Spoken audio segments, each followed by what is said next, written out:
श्रीमद् भागवत कथा सुनने की विधि का वर्णन किया, कैसे सुनना चाहिए। श्रीमद् भागवत कथा सुनने की विधि है कि सबसे पहले तो तिथि का चयन करें कब सुनना है, और फिर किसी भी प्रकार की कथा में कमी न हो इसके लिए धन और वस्तुओं का संग्रह पहले से प्रारंभ करें कि हमें विधिवत इस आयोजन को संपन्न करना है। फिर योग्य वक्ता का वर्ण करना चाहिए, किससे हम कथा सुने।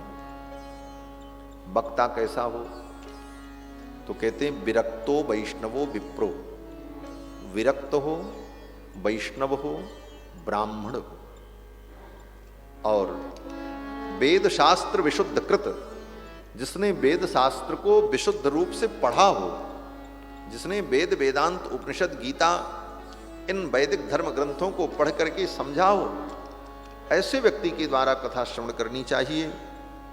दृष्टांत कुशलो धीरः, जो अनेक प्रकार के दृष्टांत उदाहरण इत्यादि दे करके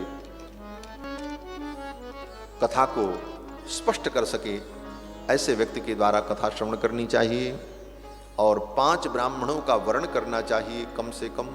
वर्णम पंच विप्राणाम कथा भंग निवृत्तये, और 7 दिनों तक विधि पूर्वक कथा श्रवण करनी चाहिए। और कथा के अंत में हवन करना चाहिए। अगर सकाम भाव से कथा सुन रहा हो, किसी फल की प्राप्ति के लिए कथा सुन रहा हो, तब तो हवन करना अनिवार्य है।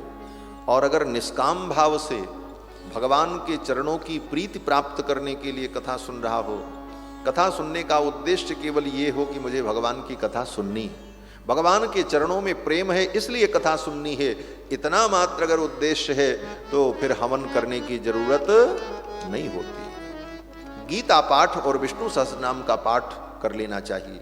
और फिर अंत में कम से कम 12 वैष्णवों को, ब्राह्मणों को भोजन कराना चाहिए और संकीर्तन करना चाहिए। इस प्रकार 7 दिनों तक श्रीमद् भागवत सुनने की विधि है।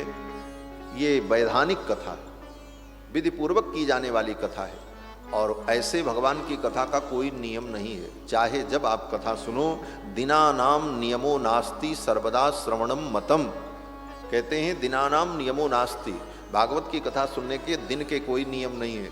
सर्वदा श्रवणम मतम, रोज सुनो। ऐसी भागवत सुनो, बोले भागवत शुरू हो बरसों तक चलती रहे, खत्म न हो, सुनते रहो सुनते रहो, वो अलग विषय है। लेकिन अनुष्ठान के रूप में अगर करना हो तो 7 दिन का अनुष्ठान किया जाता है। बाकी भगवत तत्व का विवेचन और भागवत के रस को प्राप्त करने के लिए कथा चलती रहे तो कई दिनों तक चलती रहे, महीनों महीनों चलती रहे, कोई आपत्ति नहीं। हमारे अयोध्या में हमारे एक आचार्य जी थे, कथा सुनाते थे। 12-13 वर्षों तक उन्होंने भागवत कथा सुनाई और भागवत पूरी नहीं भई। रोज 1 घंटा सुनाते थे। 1 घंटा भागवत की कथा, 2 बजे से 3 बजे तक 1 घंटा कथा सुनाते थे भागवत जी की, 2 से 3, और 3 बजे से 4 बजे तक 1 घंटे रामायण की कथा।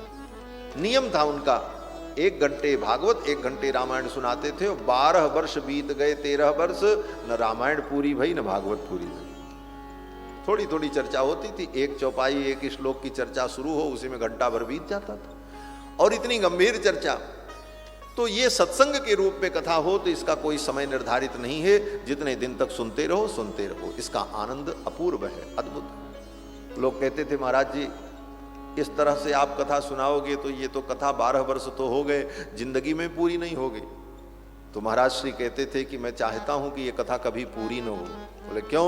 बोले जब कथा अधूरी रह जाएगी तो भगवान फिर हमको भेजेंगे और कहेंगे जाओ फिर कथा सुनाओ, फिर कथा सुनाने का मौका मिलेगा और फिर भगवान की चर्चा का आनंद होगा। इसलिए मैं तो चाहता हूं कि बार बार मुझे भगवान की कथा सुनने और सुनाने का अवसर मिले, इससे बड़ा आनंद और दुनिया में क्या हो सकता। ऐसे संत हुए महाराज, कथा ही जिनके जीवन का सार।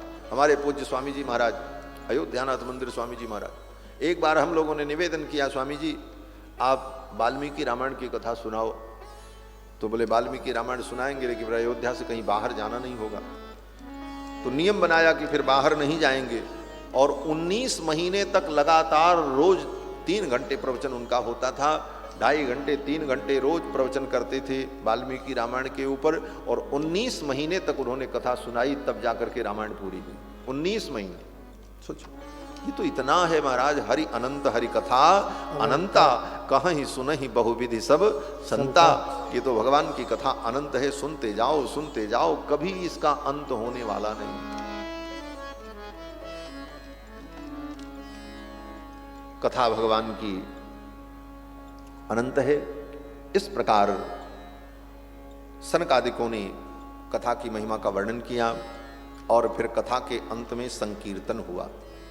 कथा के अंत में जब संकीर्तन हुआ, नारद जी, सनक सनंदन, सनातन, सनत कुमार, भक्ति महारानी, सब लोगों ने कीर्तन किया।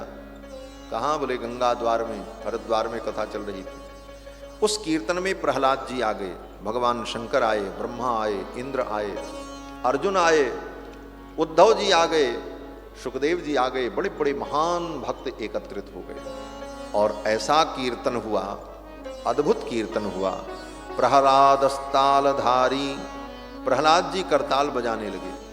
तरल गति तया चोद्धव कांस्यधारी, उद्धव जी कांस्य वाद्य बजाने लगे। वीणा धारी सुरर्षि, देवर्षि नारद अपनी वीणा को बजाने लगे। स्वर कुशलतया राग करता अर्जुनो भूत, अर्जुन राग अलापने लगे।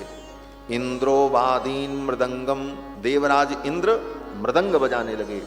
और ऐसा अद्भुत कीर्तन हुआ गंगा के तट पर। मृदंग जब बजने लगा तो मृदंग से आवाज आने लगी। क्या आवाज आने लगी? धिक्ताम धिक्ताम धिगेताम इति कथयति कीर्तनस्थो मृदंगः। मृदंग जब बजने लगा तो मृदंग में धिक्ताम धिक्ताम धिक्ताम ऐसी बोल होती है। तो सामान्य आदमी को तो यही लगता है कि वो चमड़ा बोल रहा, धिक्ताम धिक्ताम। लेकिन संतों का भाव क्या है? संत कहते हैं कि कीर्तन में जब वो मृदंग बज रहा था, धिक्ताम धिक्ताम, तो वो मृदंग जो मरे हुए पशु के चमड़े से बना है, वो मरा हुआ चमड़ा बोल रहा था संसार के प्राणियों, अगर तुमने भगवान का भजन नहीं किया तो धिक्ताम धिक्ताम धिक्ताम, तुम्हें धिक्कार है, तुम्हारा जीवन बेकार है।